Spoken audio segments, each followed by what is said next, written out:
Hello friends, welcome back. In this video lecture, I'll discuss about Commission for Air Quality Management in the National Capital Region. तो दोस्तों ये एक नया bill है जो कि पार्लियामेंट में इंट्रोड्यूस हुआ है और ये हमारे लिए महत्वपूर्ण है इसके बारे में पूरी जानकारी प्राप्त करना. So basically why this is in news, the Commission for Air Quality Management in National Capital Region and Adjoining Areas Bill 2021 was introduced in the Lok Sabha by Minister of Environment, Forest and Climate Change. तो आप दोस्तों देख सकते हैं कि भूपेंद्र यादव जी जो हमारे नए मंत्री बने हैं minister of environment forest and climate change के, इनके द्वारा एक आयोग के गठन का एक बिल इंट्रोड्यूस किया गया है पार्लियामेंट में, the commission for air quality management in national capital region and adjoining area bill. ये बिल है 2021, इसे इंट्रोड्यूस किया गया है भूपेंद्र यादव जी द्वारा लोकसभा में. और before we move next to our lecture we must know related to this background like ये आयोग के गठन के पहले नेशनल कैपिटल रीजन के जो पॉल्यूशन जो थ्रेट थे मेनेस थे इसको कंट्रोल करने के लिए एक सुप्रीम कोर्ट मैंडेटेड बॉडी थी, environment pollution control and prevention authority थी, EPCA एक अथॉरिटी थी जिसको सुप्रीम कोर्ट मैंडेटेड ये बॉडी एक ऑर्गेनाइज गठित किया गया था, इसे बनाया गया था 1998 में. और just because the inefficiency and the desired result expected from this body which hasn't been provided, तो ये कमेटी को ये जो अथॉरिटी जो बॉडी थी इसको गवर्नमेंट ने डिसबैंड कर दिया और इसी के रिप्लेसमेंट में गवर्नमेंट अब पॉल्यूशन को कंट्रोल करने के लिए नेशनल कैपिटल रीजन में एक नए आयोग के साथ जिसको सर्टेन कुछ पावर बढ़ा के ग्रांट किया गया है. तो इसके सब बारे में हम लोग दोस्तों डिटेल जानेंगे.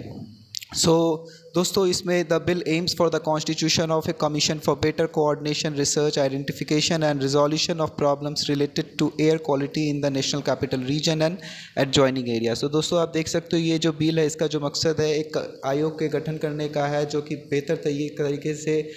इसके आसपास के जो क्षेत्र के जितने भी state pollution control board authority है उनके साथ बेटर कोऑर्डिनेशन और रिसर्च और चीज़ों को पहचानना और उसका समाधान करना, सारी चीज़ों का जो कि एयर पॉल्यूशन में कंट्रीब्यूट करते हैं इन सारी चीज़ों का समाधान करने के लिए आयोग का गठन किया जा रहा है. The commission shall consist of a full time chairperson having experience of not less than 15 years in the field of environment protection and pollution control और having administrative experience of not less than 25 years. तो दोस्तों आप देख सकते हैं कि ये जो आयोग का गठन किया जा रहा है रिलेटेड टू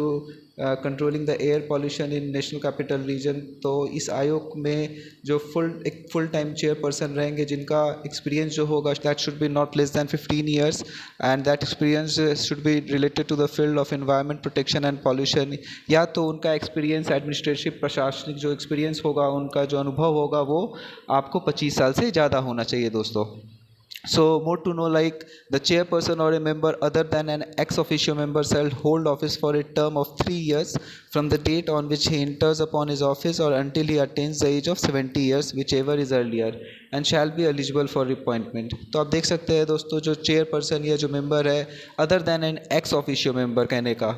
इसमें एक्स ऑफिशियो मेंबर भी कुछ होंगे दोस्तों, लेकिन एक्स ऑफिशियो मेंबर को अभी एक्सक्लूड करके जो चेयरपर्सन और जो जनरल मेंबर होंगे that member should hold office for a term of 3 years from the date on which he enters upon his office और until he attains the age of 70 years. Adjoining areas refer to Uttar Pradesh, Haryana, Punjab and Rajasthan where any source of pollution may cause adverse impact on air quality in the national capital region. तो देख सकते हैं दोस्तों इस bill में adjoining area का जो definition जो दिया है गवर्नमेंट ने, जो आसपास के क्षेत्र का जो स्टेट को इंक्लूड किया है इस बिल में वो है उत्तर प्रदेश, हरियाणा, पंजाब एंड राजस्थान. और देखिए दोस्तों यहाँ से सरकार कहती है कि measure of the just because the reason for air pollution in national capital region is like it get aggravated just because of stubble burning from the adjoining areas and this is mostly is being observed in the winter days. तो इसी को control करने के लिए एक आयोग better coordination response के साथ एक वर्क करे फील्ड में, इसके लिए एक आयोग का गठन किया जा रहा है दोस्तों. So once if this bill is pass this bill will replace an ordinance issued in the recent past. तो देखिए दोस्तों ये आयोग का जो गठन ऑलरेडी गवर्नमेंट ने कर दिया after dismantling of EPCA government ने अध्यादेश के जरिए, ऑर्डिनेंस के जरिए एक कमीशन का गठन कर दिया है और इसी ऑर्डिनेंस को रिप्लेसमेंट के लिए गवर्नमेंट ने बिल इंट्रोड्यूस किया है इसको एक्ट में कन्वर्ट करने के लिए। According to the new bill, the commission may impose and collect environmental compensation from farmers causing air pollution by stubble burning at such rate and in such manner as may be prescribed. तो दोस्तों आप देख सकते हो ये जो नया bill जो गवर्नमेंट इंट्रोड्यूस किया है, इसमें इस आयोग के में पावर दिया जाएगा कि मतलब अगर इसके नॉर्म्स को कोई अगर वायलेट करता है, प्रिस्क्राइब नॉर्म्स को ऊपर जाके कोई वायलेट करता है और वो एयर पॉल्यूशन के सिचुएशन को वर्स्ट होने में और एग्रीवेट या उसको सपोर्ट करता है तो दैट वुड बी पेनलाइज्ड। तो इसमें फार्मर्स को भी पेनल प्रोविज़न में इसमें डाला गया है कि अगर एक प्रिस्क्राइब थ्रेशोल्ड के ऊपर अगर वो स्टबल बर्निंग में अगर कॉज होता है, कारण होता है और जिसकी वजह से हमारा एयर पॉल्यूशन सिचुएशन थोड़ा वर्स्ट होता है तो उनको भी इसके लिए लायबल ठहराया जाएगा। फार्मर्स को के लिए प्रोविज़न है, उनको पेनल प्रोविज़न में इंक्लूड किया है और that's why many of the farmers are revolting for this reason also. सो दोस्तों आप लोग ने यहाँ पे देखा कि हम लोग ने पूरे डिटेल में जो नया जो बिल गवर्नमेंट ने इंट्रोड्यूस किया है जिसके बारे में हम लोग ने जाना है। तो दोस्तों आपने बताइएगा कि आपको हमारा ये वीडियो सेशन कैसा लगा और अपने रिस्पांस, अपने कमेंट, रिकमेंडेशन, सजेशन जो होंगे हमारे कमेंट बॉक्स में छोड़िए और ज़्यादा से ज़्यादा करके शेयर कीजिए दोस्तों, लाइक कीजिए, सपोर्ट दिखाइए। Thank you all, thank you friend.